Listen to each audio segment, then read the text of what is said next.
ఈ సత్కర్మ దుష్కర్మ చేసే మానవులందరూ అంటే కొద్ది గొప్ప సత్కర్మ కొంచెం ఎక్కువ ఉండొచ్చు, దుష్కర్మ తగ్గచ్చు, దుష్కర్మ ఎక్కువ ఉండొచ్చు, సత్కర్మ తగ్గచ్చు. అంటే దుష్కర్మ చేసేవాడు కూడా తన పిల్లలకి తన తదనంతరం రాజ్యాలు రావాలని, ఆస్తులు పంచాలని, తన మనసుని నిలబడాలని, ఊరికి బద్దగా ఉండాలని, రాజకీయాలు చేయాలని, భక్తి మార్గాల్లో పోటీ పడాలని, కర్మ మార్గాల్లో పోటీ పడాలని అన్ని విషయాల్లో కూడా వాడు ప్రయత్నిస్తాడు. సత్కర్మాచరణ చేసేవాడు కూడా ప్రయత్నిస్తారు.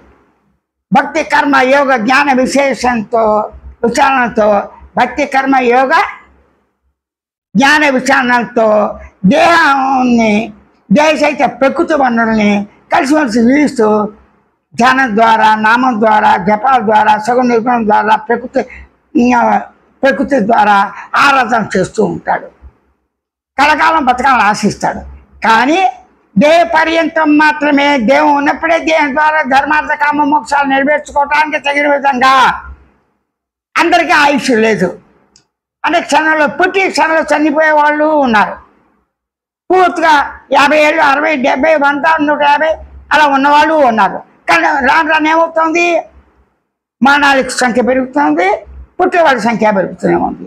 ఈ విధంగా పెరుగుతున్నప్పుడు ఏమవుతుంది, మీకు వారి తాలూకా వీళ్ళకి దుష్కర్మ చేసేవాడికి వాడి ప్రేమ అంతా భార్య పిల్లలు చేస్తారు, పరభార్య పిల్లల మీద కన్నేస్తారు.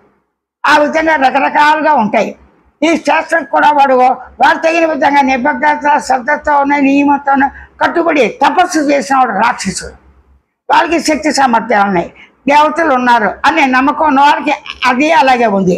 మానవుల్లో కూడా అంతే. దేశ రక్షణ త్యాగం చేసేవాళ్ళు, దేశ రక్షణలోనే దేశద్రోహి అనేక రకాల కుతంత్రాలతో వాళ్ళ ఆస్తులు, వాళ్ళ పదవులను పెంచుకునే వాళ్ళు ఉన్నారు. ఆనాడు మానవుడు, ఈనాడు మానవుడు, రేపటి మానవుడు ఎంతకన్నా చేయదగింది లేదు. కానీ ఏంటి, ప్రకృతి బలవత్తమైనది. ఆస్తికుడైనా నాస్తికుడైనా ప్రకృతి వనరుల నశింపజేయడు, కానీ నేటి వాళ్ళు నశింపజేస్తున్నారు. ఆ ప్రకృతి వనరుల్ని సమతుల్యంతో రక్షించుకోవటం మన కర్తవ్యం. అలాగే సాటి జంతువులు మనతో ఉన్న వాటిని కూడా ప్రేమించి చూడటం మన కర్తవ్యం. అది కూడా లేదు. ఈ విధంగా లేకుండా ఇష్టం వచ్చినట్టుగా ప్రవర్తించడం ఇది నిర్వాదాంశమే. ప్రతివారు ఈ సమయంలోనే దైనందిక కార్యక్రమాలు చేసుకునే నిమిత్తము, దైనందిక కార్యక్రమాలు అంటే నిత్యావసరాలు దేహానికి ఏది కావాలో అది అంటే స్నానం, సంధ్య, నిద్ర లేవటం, వాడి వృత్తి రూపంగా అది ఏ వృత్తి అయినా 64 విద్యలు, అన్ని విద్యలు కూడా పొట్టకూటి కాదు, ఈ దేహ రక్షణ నిమిత్తం చేసుకుంటూ దేహాన్ని దేవాలయంగా భావంతో మార్చుకోవచ్చు, వైద్యాలయంగా మార్చుకోవచ్చు, సత్రంగా చేసి వచ్చే వాళ్ళకి వీళ్ళ యొక్క ఆశ్రయించవచ్చు.